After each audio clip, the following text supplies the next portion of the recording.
What's up, everybody? Gio the Rican here with another installment of Mix Tip Mondays. This time, I'm gonna hit snares.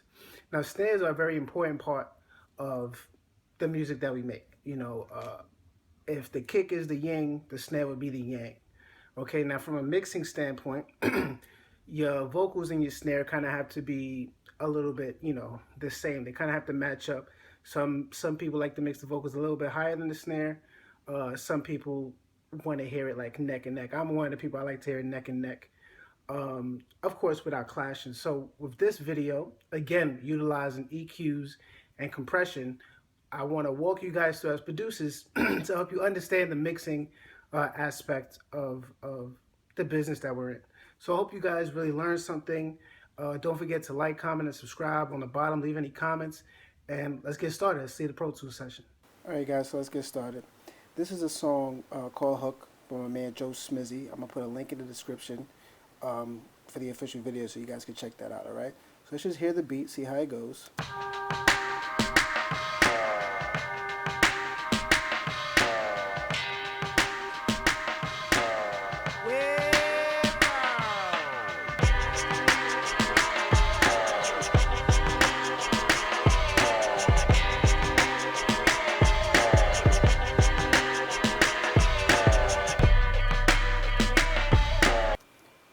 So with this one, interesting enough, I have two snares in it. All right, I'm gonna just solo the snare, both of them the kick, and I also have a break beat to kind of give it a swing or give it a flow. All right, so let's just hear how that sounds really quickly.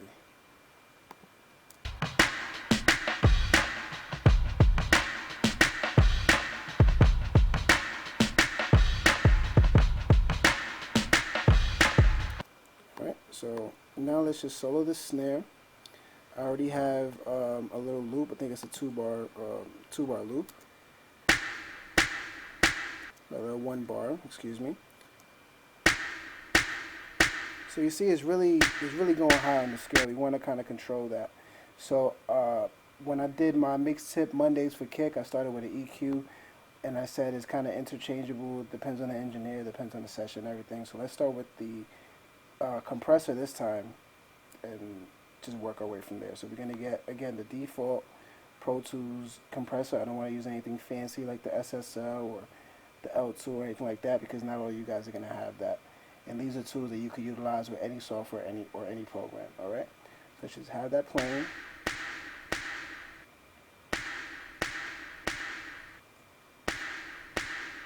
And again, just a quick review, a threshold is a volume set, so when the compressor is going to turn on.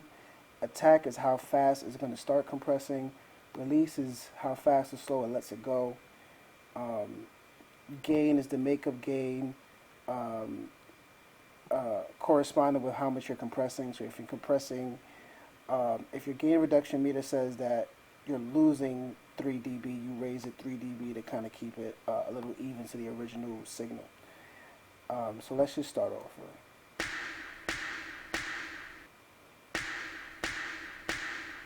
Okay, so you can see our threshold, too high it does nothing, too low it kind of squashes it.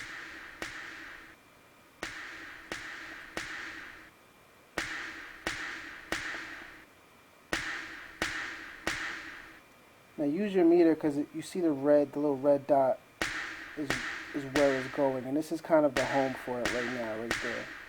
So we want to attack it a little, not too fast, because the snare, the whole ASDR of the snare, which is the actual formation of the actual snare right here, the whole transient of it. I'll go to snare. It's a fast snare. You don't want to. This is the bread and butter of the snare right here. So if you attack it too fast, you're kind of diminishing this whole part, and it kind of just squashes it. So you want all of that to go in and just kind of release a little late, so you get all of that to go through. So let's just hear that.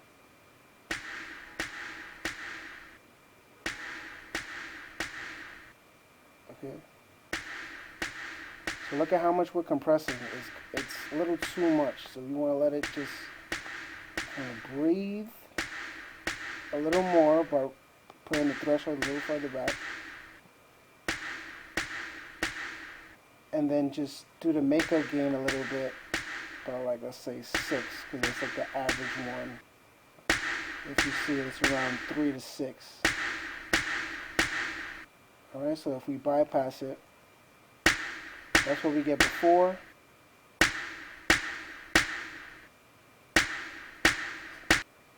And then let's see after.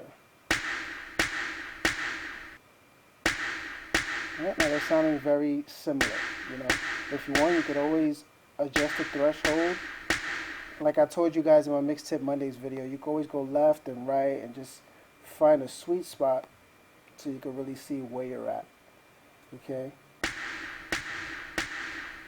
And you want that makeup gain to be a little crazy. Now you see this yellow line also tells you the highest is going. Okay?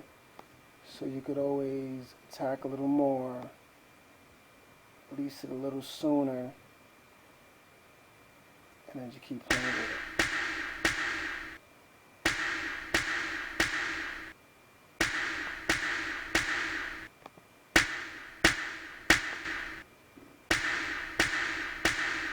You're hearing some more air to it when it's compressed. It's giving it a little more characteristics now, you know.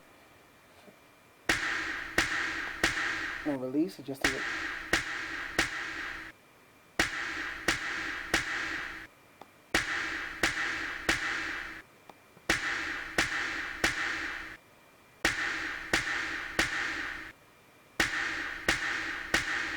Now, like we said, the ratio is 3 to 1. So that means every time it raises 3 dB above the threshold, it only increases 1 dB in loudness. Okay, now of course, like I said, I'm going to do a video that explains EQs and a video that explains compression separately, so stay tuned for that. So right now I think we have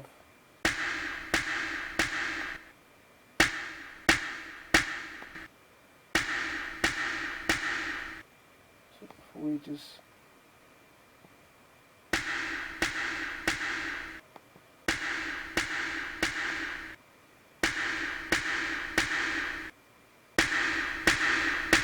it's a little too much.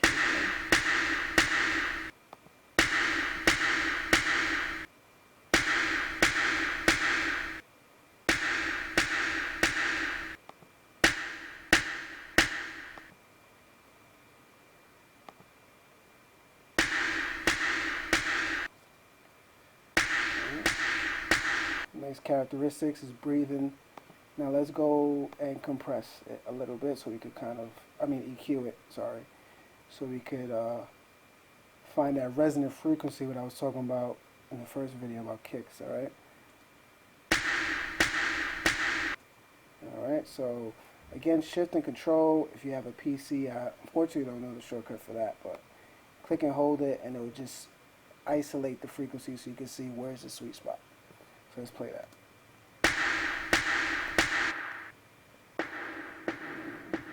Of course, now here's a little too low. The snares live around here with the high frequency serving as just giving it a sense of space and things like that. So let's just see where we're at with that.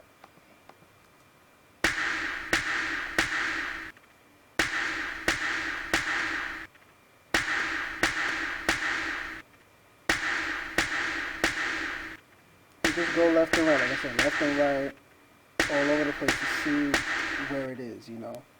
And that, of course, is just you figuring out how frequencies work. And so when I get to these other instruments and things like that, for my Mix Tip Mondays, you can see, okay, when Gio did the kicks live between 100 to 150, sometimes even 200 hertz. The snares are like upper, they're like the 500s to 1.5 and things like that. So you're actually building an index in your brain to know that, okay, when I'm mixing a certain sound, I already know that I don't have to worry about these frequencies because they only live in this frequencies. So let's just figure out the snare and where it's at.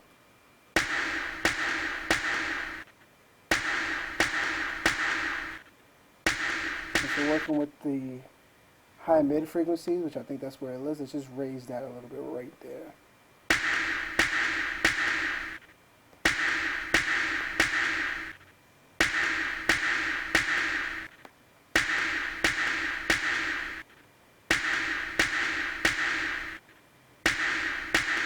Alright, now let's just give it some air. I always like to raise like 7 hertz for everything from vocals to as you see, snares. It helps cut through, and it helps just give it air. Now this 2K to 2.5K, that cuts through. I always boost that for like vocals and snares, because that frequency, for whatever reason in our ears, it cuts through. It's always going to cut through. So that's one of the ones that you want to really remember, 2.5. Alright, so again, just like the kick, sometimes you could just take away stuff. So if we again play it.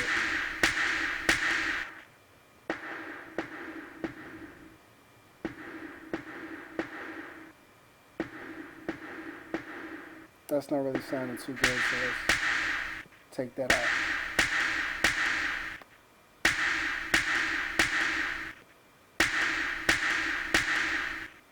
Alright. So let's of course mess around and put our other snare and just hit them together.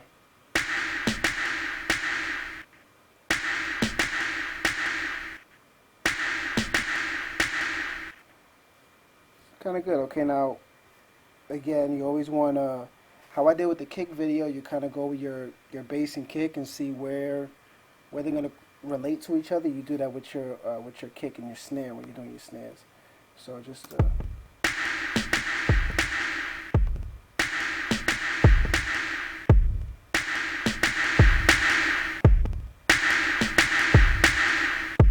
clipping a little, so you can bring it back down. Now, just a little tip: if you're number one, never mix with a master bus. I'm just using this as just reference to me to make sure I'm not too loud when I make the video. However, if you notice that you're clipping or anything like that, go to your compressor and just lower your threshold a little bit, or even raise your ratio. Okay, these are two things that could help in the tweaking process once you've already decided, okay, this is how fast I want it to compress, this is when I want it to release, and I've made up all the gain that I've lost. Now you just got to tweak it. Alright, so let's just play it.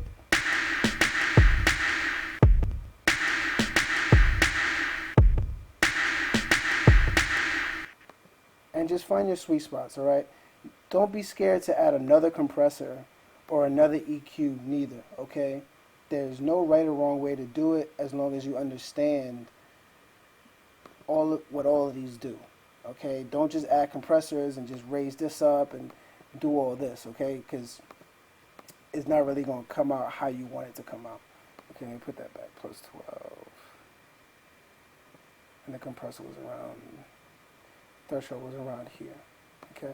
So just make sure, as long as you're using everything right and you know, you understand the tools that you're using, all of your beats should come out pretty dope after you give it some time to mix, okay? So, hope you guys enjoyed this video. Again, like, comment, subscribe.